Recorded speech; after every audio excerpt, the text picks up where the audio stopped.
کے حوالے سے جو وہ سمجھ لے کہ سب سے بڑی دلیل پیش کی جائے گی۔ ویسے تو ہر جو بھی ہم نے روایت پڑھی الحمدللہ بڑے مدلل انداز سے جو ہم نے یہ ثابت کیا کہ نبی کریم صلی اللہ علیہ وسلم کی ظاہری حیات میں اور حضور علیہ الصلوۃ والسلام کے وصال کے بعد یہ ظاہری حیات وصال کا فرق جو ہے وہ صرف آج کے لوگوں نے کیا ہے، ورنہ 1400 سال پہلے جو یہ مسئلہ کسی نے چھیڑا نہیں۔ ابن تیمیہ نے ہی یہ مسئلہ چھیڑا، اس کے علاوہ کسی اور نے یہ مسئلہ نہیں چھیڑا۔ تو بہرحال ہم جو ہے وہ گفتگو کو آگے بڑھاتے ہیں۔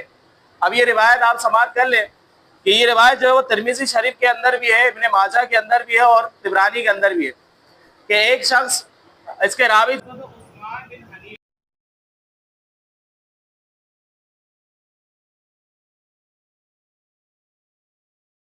صلی اللہ علیہ وسلم کی وہ نابینا تھے، کیا یا رسول اللہ صلی اللہ علیہ وسلم آپ دعا فرمائیں آنکھیں آ جائے، روشن ہو جائے آنکھیں۔ تو حضور نبی کریم صلی اللہ علیہ وسلم نے فرمایا کہ اگر تم صبر کرو تو یہ تمہارے لیے بہتر ہے، اور اگر تم صبر نہ کرو تو دعا ہو جائے گی۔ تو وہ صحابی رسول عرض کرنے لگے یا رسول اللہ صلی اللہ علیہ وسلم آپ دعا فرما دیں۔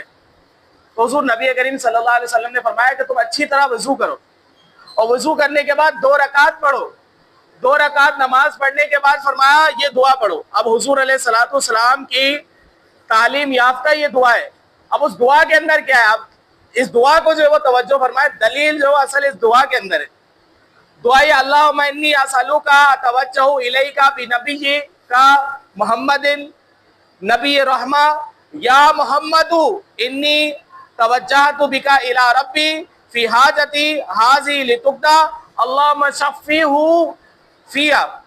ترجمہ دیکھیں، اے اللہ میں تجھ سے سوال کرتا ہوں اور تیری طرف متوجہ کرتا ہوں تیرے نبی محمد صلی اللہ علیہ وسلم کے وسیلے سے۔ اے محمد، اب حضور کو بھی متوجہ، اے محمد صلی اللہ علیہ وسلم میں آپ کے ذریعے اپنے رب کی طرف سے اپنی حاجت لے کر متوجہ ہوا ہوں تاکہ وہ پوری ہو جائے۔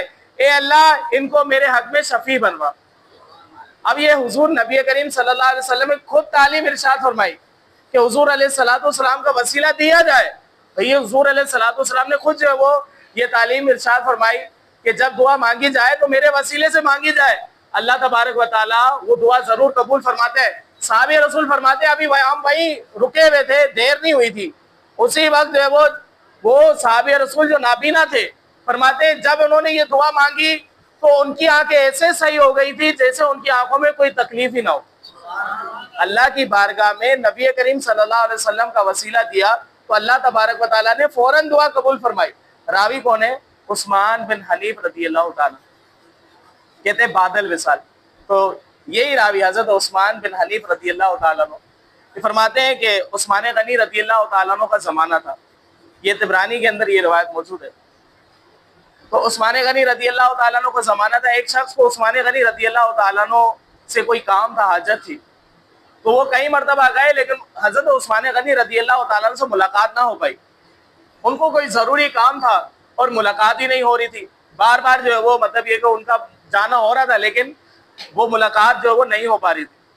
تو یہی راوی حضرت عثمان بن حنیف رضی اللہ تعالیٰ عنہ کے بعد جب یہ شخص آیا، کہا میرا فلاں کام ہو ہی نہیں رہا، تو فرمایا ٹینشن کی کیا ضرورت ہے، پریشان ہونے کی کوئی حاجت نہیں ہے، اچھی طرح سے وضو کرو، 2 رکعت نماز پڑھو اور یہ والی دعا، یہی والی دعا فرمایا یہ دعا پڑھو۔ اور جب اس صحابی رسول نے یہی عمل کیا کہ دعا پر یہ وضو کیا، اچھی طرح نماز پڑھی اور یہی والی دعا پڑھی، یہ والی دعا اس کے اندر واضح طور پر یہ الفاظ بھی موجود ہے اللہم انی اسألوک اتوجہ الیک بنبیک محمد نبی رحمہ یا محمد بعد الوصال۔ نبی کریم صلی اللہ علیہ وسلم کو یا محمد کہنا بھی جائز ہے کیونکہ عثمان بن حنیف نے یہ فرمایا کہ یہ دعا پڑھو، اس دعا کے اندر جو یہ الفاظ موجود ہے یا محمد انی وجہت بک، انی وجہت بک، یعنی اس کا کیا مطلب ہے؟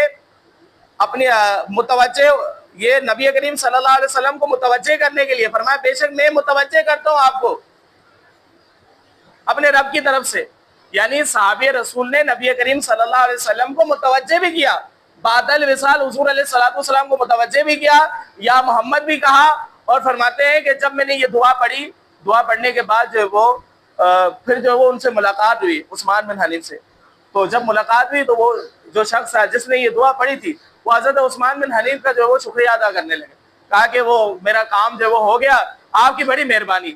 تو انہوں نے کہا میری مہربانی کیا مطلب؟ کہا آپ نے جو وہ عثمان غنی رضی اللہ تعالیٰ عنہ سے کوئی سفارش وغیرہ کی ہوگی کہ جس کے ذریعے میرا فوراً کام ہو گیا۔ کہا نہیں، میں نے کوئی سفارش نہیں کی، بلکہ تم نے جو دعا پڑھی ہے اس کی برکت سے اللہ تبارک و تعالیٰ نے تمہارا یہ مسئلہ حل کر دیا۔ یہ روایات ہیں، یہ احادیث مبارک ہے، اور یہ صحیح سند کے ساتھ ثابت ہے۔ صحیح سند کے ساتھ امام طبرانی رحمۃ اللہ تعالیٰ علیہ کی یہ روایت جو ہے وہ بالکل مذکور ہے۔ اللہ تبارک و تعالیٰ سے ہم دعا کرتے ہیں کہ اللہ تبارک و تعالیٰ علم دین سیکھ کر اس پر عمل کرنے کی ہم سب کو توفیق عطا فرمائے۔ آمین بجاہ نبی الامین صلی اللہ علیہ وسلم۔